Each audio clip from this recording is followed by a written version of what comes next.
Ligtas ng tao natin. Kita mo, kakagawa lang ng US ng isa sa pinakakapansin-pansing rescue mission sa makabagong kasaysayan ng militar. Matapos bumagsak ang isang F-15 sa loob ng Iran kahapon, isang US airman ang naipit sa likod ng linya ng kalaban ng mahigit 30 oras. Pero hindi iniiwan ng militar ng US ang mga tao nila.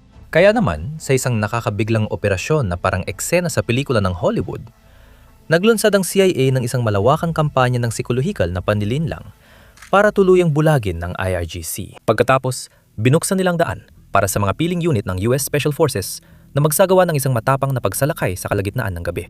Nagkaroon ng matinding bakbakan sa lupa sa gitna ng bilim ng gabi.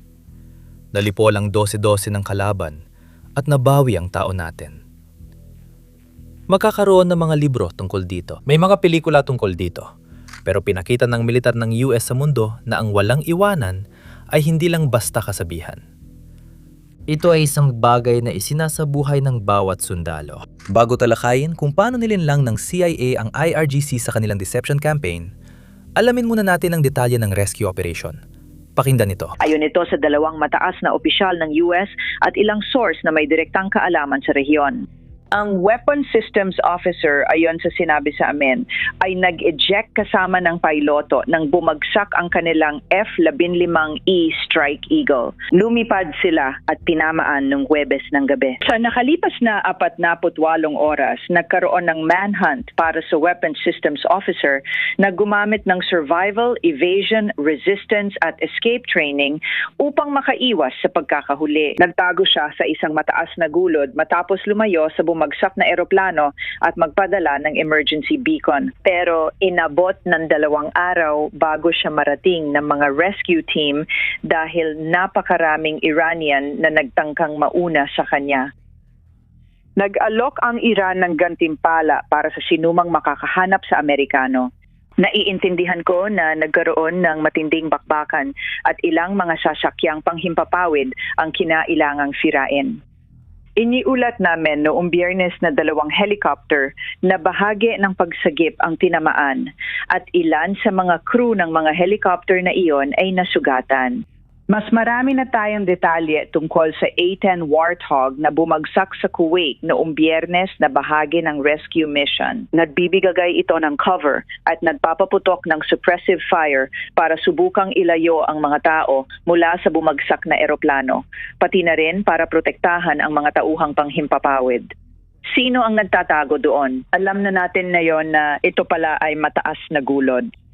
Pero sa ngayon, sinabihan tayo na maraming detalye ang hindi muna ilalabas dahil napakakumplikado ng misyon.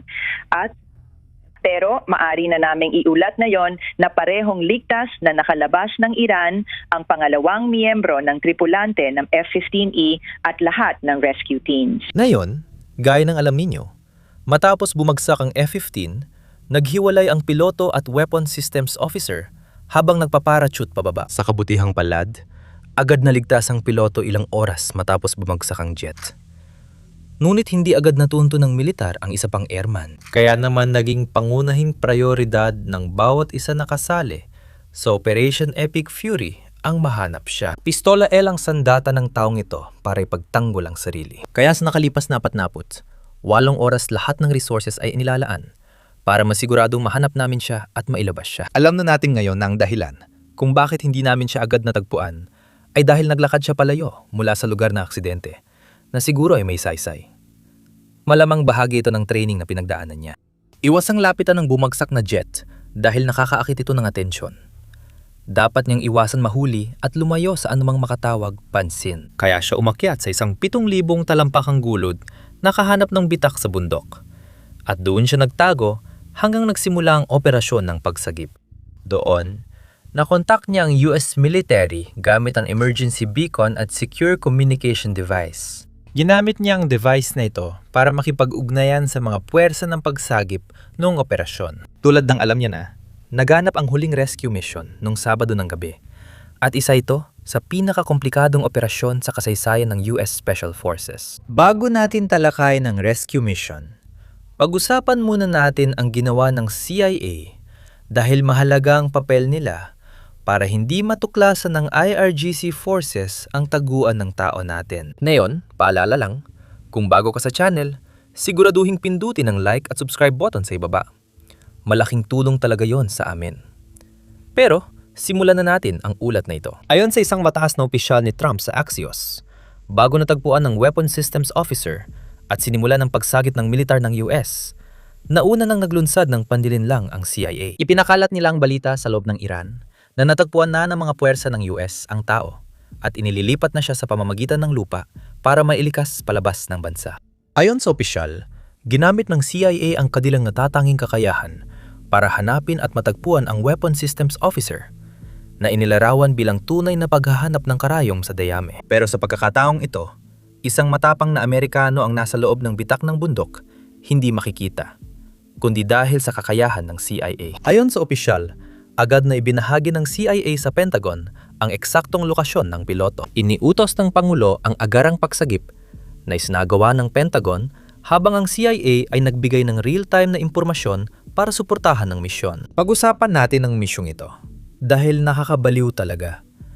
Kaya excited akong makita kung paano ito gagawin ng mga pelikula. May dahan-dahang special forces, dose-dos ng warplane, helicopter, drone, mga kakayahang cyber at pang-intelihensya.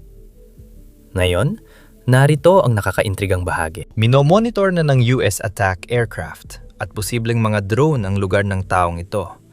At binomba nila ang lahat ng daang papunta roon. Bukod pa riyan, kapag may convoy ng Iran na lumalapit, agad nila itong inaasikaso mula sa himpapawid. Nang dumating ang pagkakataon, nagtipon ng US forces sa kinaroroonan ng tao natin. Nagkaroon talaga ng palitan ng putok sa pagitan ng mga puwersa ng IRGC na malapit doon at ng mga USPJ, mga Terror Rescue Team. Pero sa kabutihang palad, walang nasawi sa mga Amerikano. Hindi pa tiyak ang bilang na nasugatan, pero walang namatay. Sa panig ng Iran, may ulat sa social media na hanggang 4 na ang nasawi. Dito na nagiging kakaibang sitwasyon. Isipin mong ikaw ay galing IRGC at AK-47. 7 lang ang dala mo. Wala kang kahit anong gamit at nakatayo ka sa sobrang dilim. Ano nagpaisip sa'yo na kaya mong harapin ng US Special Forces at mananalo ka pa?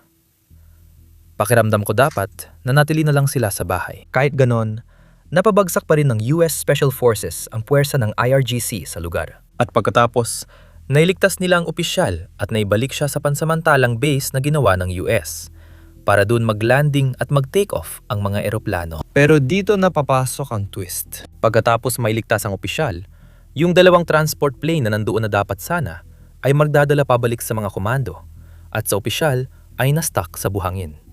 Kaya hindi sila makalipad. Hula ko, hindi madali maghukay ng gulong mula sa buhangin. Lalo na kung nakakabit ito sa eroplano na siguradong mabigat. Hindi ko alam ang eksaktong bilang.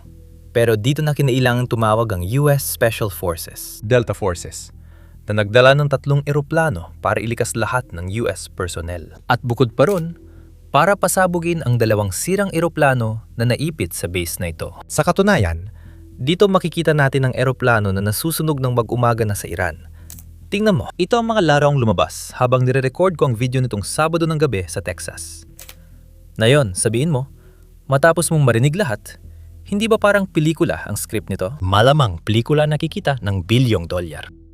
Ngayon, isipin mo na lang na miyembro ka ng IRGC.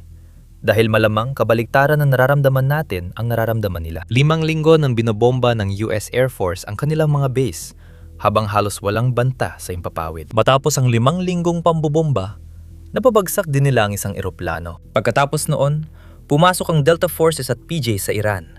Iniligtas ang crew at posibleng nakapatay ng 12 ng o daan-daang IRGC fighters. Hindi ito ang inaasahang resulta ng IRGC.